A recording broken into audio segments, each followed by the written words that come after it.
Halo, selamat berjumpa kembali dengan Sandi Sularsolo Channel.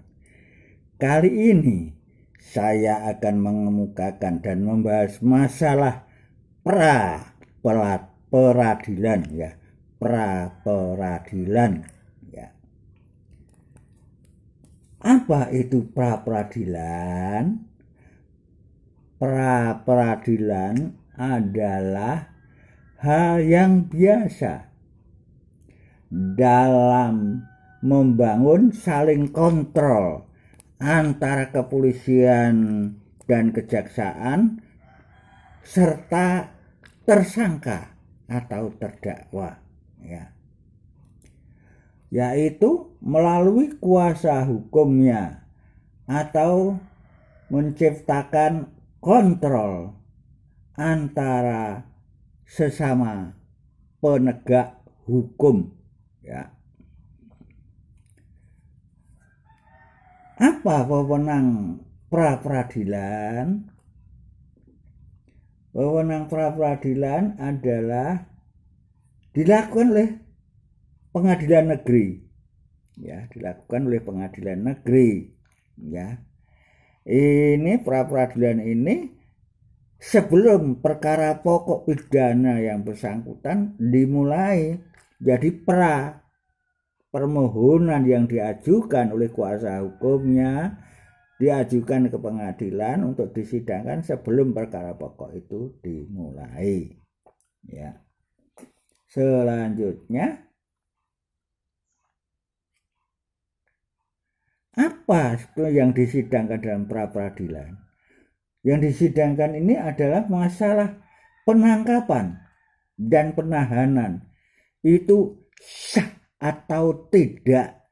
Nah, ini disidangkan di pra-peradilan di pengadilan negeri, di mana perkara permohonan itu diajukan ya, permohonan gugatan pra-peradilan ini diajukan ya.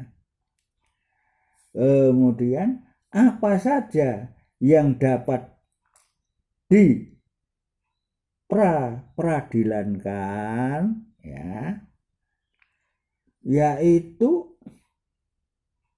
yang dapat diperadilankan harus mempunyai fungsi di sini. Pra-peradilan fungsinya adalah guna menguji apakah tindakan atau upaya paksa yang dilakukan oleh penyidik atau penuntut umum ya sudah sesuai dengan undang-undang ya. Jadi menurut saya ini dalam rangka perlindungan hak asasi manusia dalam penyidikan pidana. Lembaga pra-peradilan diatur dalam pasal 77 sampai dan 83 KUHP, Kitab Undang-Undang Hukum Acara Pidana. Selanjutnya, dalam perkara yang disidangkan itu sah atau tidaknya apa? Yaitu yang pertama masalah penangkapan, yang kedua masalah penahanan, nah, ketiga penghentian penyidikan yaitu SP3, yang keempat penghentian penuntutan ya. Ini sebagai objek untuk mengajukan permohonan pra-peradilan di pengadilan negeri ya.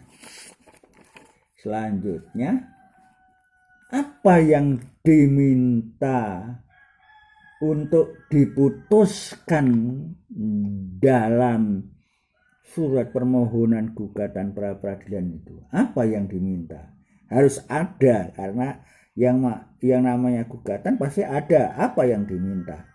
Kalau dalam pra-peradilan itu yang diminta satu, ganti kerugian ya. Mungkin saja salah tangkap, sudah ditahan, salah orang ya, Kemudian yang kedua, setelah ganti kerugian, rehabilitasi. Ya, mungkin saja orang tidak bersalah, punya nama baik di masyarakat yang lumayan, ditangkap padahal nggak salah. Nah, di sini dalam pra peradilan minta rehabilitasi atau pengembalian nama baik seseorang yang salah tangkap misalnya. Selanjutnya,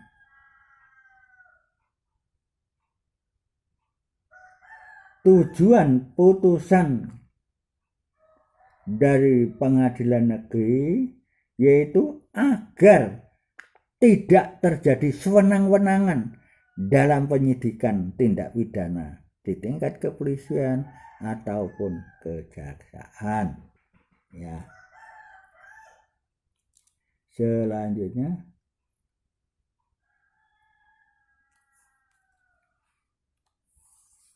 dalam pemeriksaan permohonan pra peradilan ini di pengadilan negeri, waktunya berapa hari?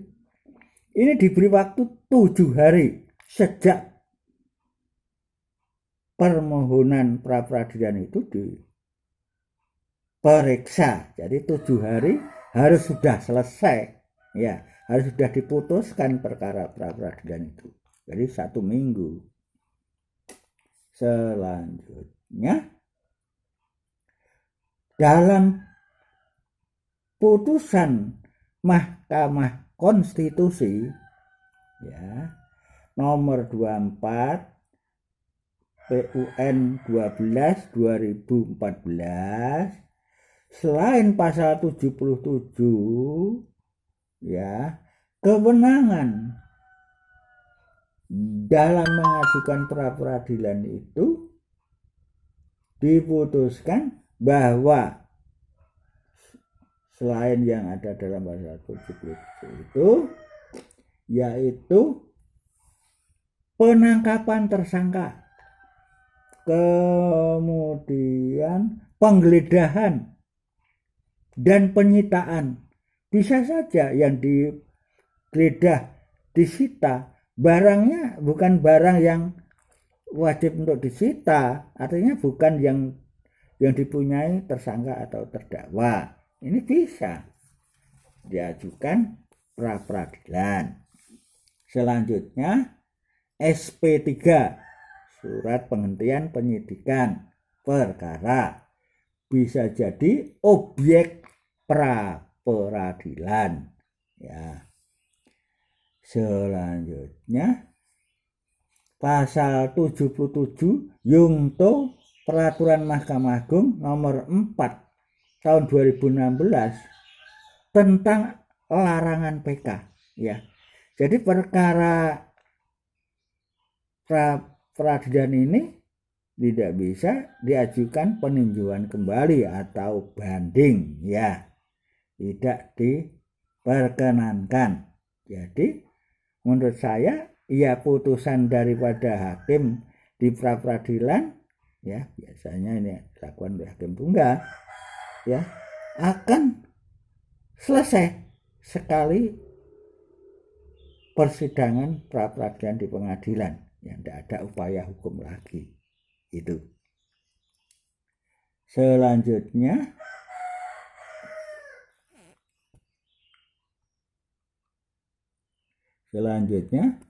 surat perintah penghentian penyidikan pra peradilan tidak wajib, ya, tidak wajib diajukan pra peradilan. Ini tidak wajib, tergantung dari tersangka atau terdakwa, ya. Jadi tidak ada aturan wajib, tapi tergantung dari tersangka atau terdakwa, biasanya melalui kuasa hukumnya, mau diajukan pra peradilan atau tidak. Kalau terjadi, anggapannya terjadi penyimpangan dalam peraturan perundangan. Selanjutnya, apabila memang permohonan itu dikabulkan dalam perkara pra-peradilan ini, maka permohonan tersebut ada sanksi, biasanya ada sanksi administratif kalau itu permohonan pra-peradilan ini dikabulkan ya dalam gugatan permohonan ini oleh hakim, berarti terbukti penahanan itu salah tangkap misalnya. Ini atau perkara-perkara yang lain pra-peradilan ini terbukti, maka sanksi yang dilakukan terhadap pihak penegak hukum dalam hal ini kepolisian maupun kejaksaan akan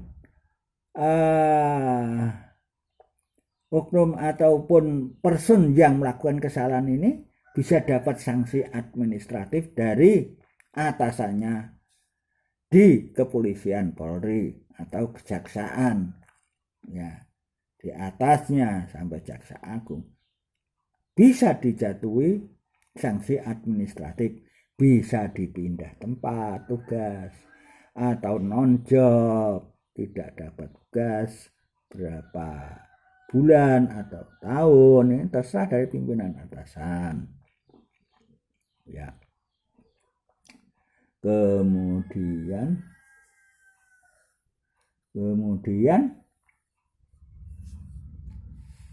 prosedur dari pra-peradilan atau syarat-syarat pra-peradilan yang harus dilakukan ini, nomor 1, menyerahkan permohonan berkas pra-peradilan ya yang daftarkan di pengadilan negeri. Yang kedua, bagian pidana yang bertugas akan meneliti apakah kelengkapan surat yang ada di permohonan pra-peradilan itu sudah lengkap atau tidak. Kemudian yang ketiga, petugas kemudian menandatangani berkas tersebut ya. Yang keempat, petugas ya bagian pidana di pengadilan yang tidak tugas pendaftaran itu memasukkan daftar perkara dalam jadwal persidangan, jadi diajukan sebagai perkara yang akan disidangkan di pengadilan tersebut.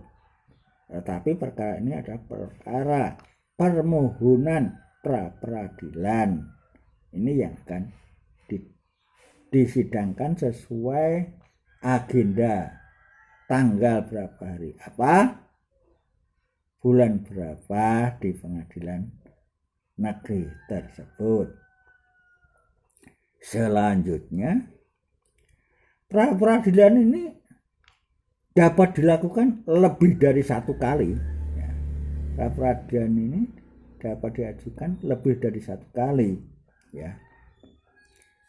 Kemudian apa alat bukti yang bisa diajukan di pengadilan?